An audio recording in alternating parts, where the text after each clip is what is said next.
Obviously, we had to change practice up a little bit due to a couple things. We had 5 out of 6 practices that we had pads on, and I just thought it was time to lighten up the load. They've done a good job of getting through that. I've changed practice schedules 2 or 3 times because I've always talked about adaptability and how we function, and I think that's very important, and I think the guys are handling it pretty well. We had planned on going to Camp T tomorrow, but we're going to change that schedule.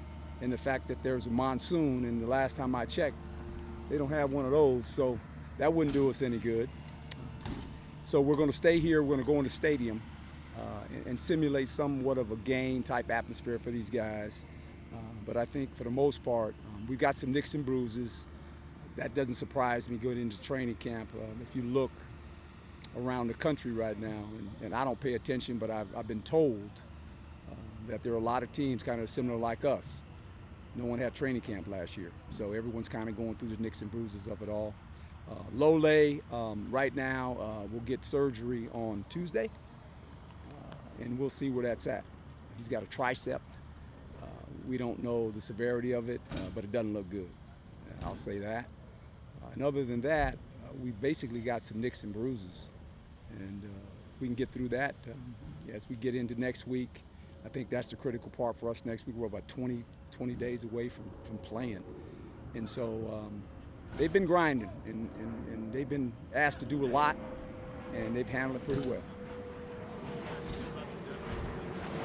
Well, that's a little bit of a concern. We got some young guys in there, though, and you know, losing maybe him it could be tough. But this is why you do practice and you do all these things. You get other guys ready to play, and we got to get guys ready to play if he's not going to be available for us. Coach, I know Camp T is usually a time for a lot of bonding between Yeah. teams. Do you have anything planned for this weekend? Well, you know, we're going to be around it. We have done that. I mean, we do that here, you know, like 3 weeks ago when they were still off.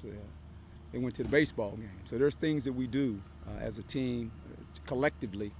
We always think about that. But you're right, Camp T is a special place. It's a shame we haven't been able to go over there the last 2 years. I like the history of it.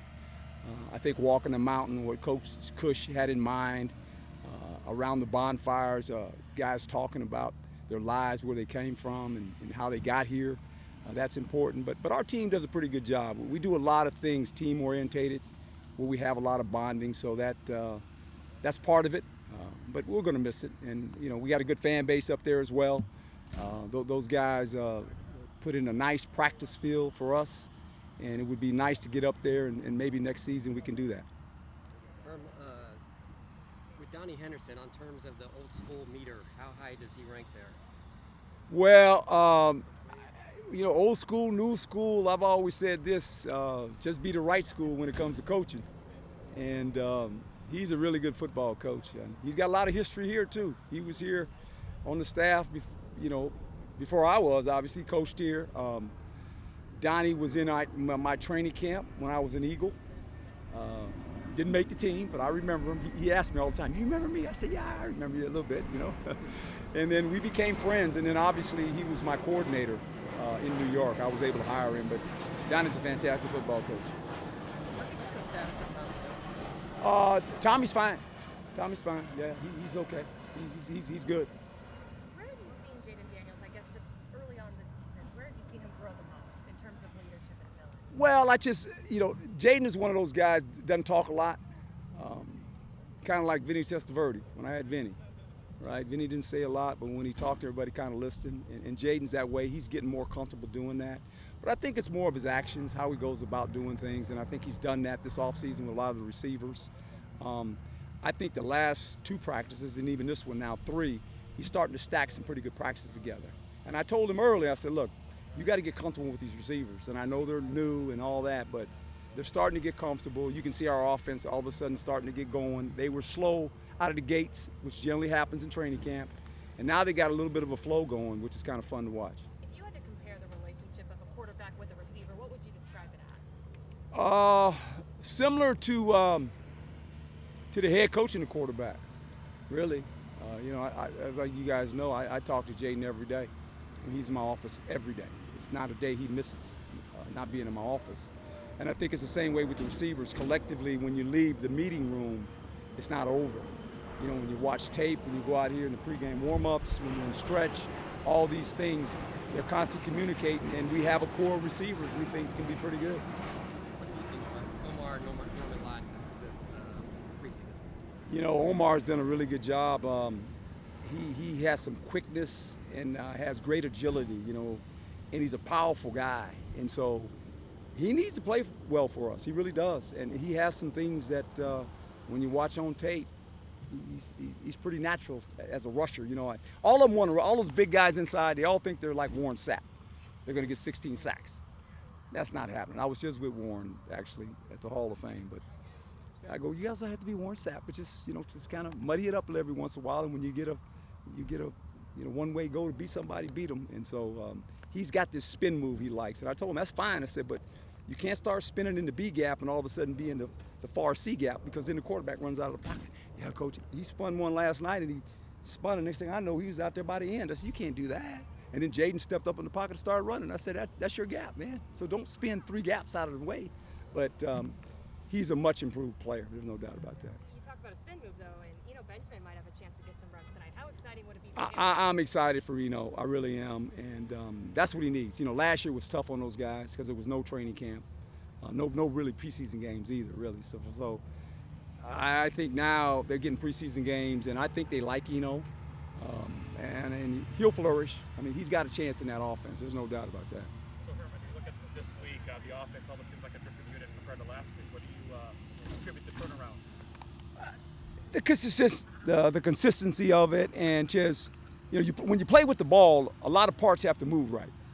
And it's always historically, when you go to training camp, the first couple days, it seems like the offense is kind of always behind the defense.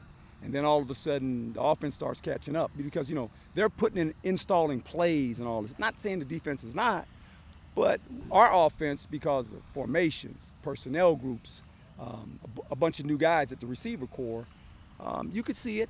There were a lot of thinking going, and now they're more in a flow, which is good. What have you seen from the tight ends and how they're adjusting to Coach Wood?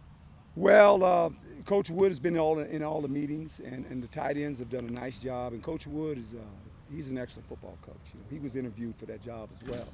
You know, so he knows a lot about it, but he also knows a lot about our offense, which is important. What would you say the mindset has been during this first week or so camp? This is an excited football team, and I'm trying to tell them to slow their emotions down some, because it's a long way till we play, you know, and the preparation is what they got to understand. I think they do understand that, but it's all about the preparation. The games will take care of themselves. Let's prepare ourselves mentally and physically and get some guys back. That'll help us. And then if we do that, we'll have a chance to play well. What area needs the most improvement for the first game? You ask a coach that, every area. No area is safe. You know, that's what it's about. You know, our whole motto is just win the day. Just get better every day. And they understand that, and the tape shows it. And if you didn't get better, you got to ask yourself why. And then don't let 2 days go in a row where you didn't get better. DeAndre Pierce was talking last night that he hasn't even gotten to experience what it's like in Tempe on game day. How about that? How Yeah. cool is it gonna be? Yeah, I think for all these guys, and especially when fans are in there.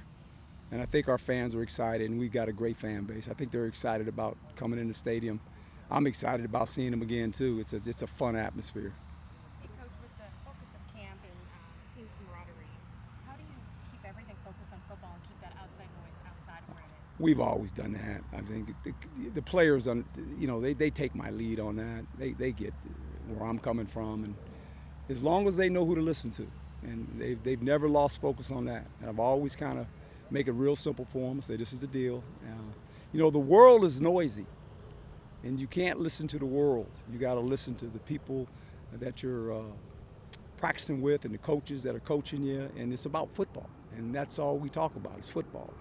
Anything else really doesn't matter at this point. I want to talk about Chase Lucas. Yes. Different personality, obviously, than Jaden Daniels. Is he, where is the biggest area of improvement that you've seen him, just in terms of not only leadership, but ability? Well, he's improved, I mean, tremendously, just fundamentally, and learned how to play the position. That was, you know, he had talent, but he was a raw, talented player.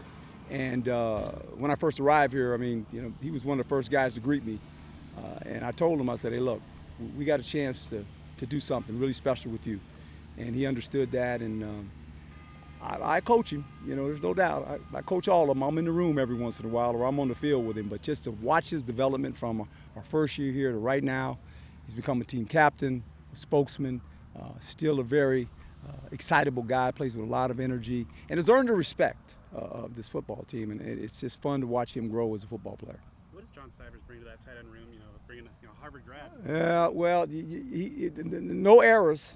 No errors. And if the coach calls it wrong, he'll remind the coach that you know that you didn't call it right. But you know, he's from the Monterey Peninsula, so he's kind of from my hometown. So it's kind of ironic because he's one of the guys that kind of, you know, live where I grew up, and so it's fun to get him here. And he's got leadership, but also he brings toughness.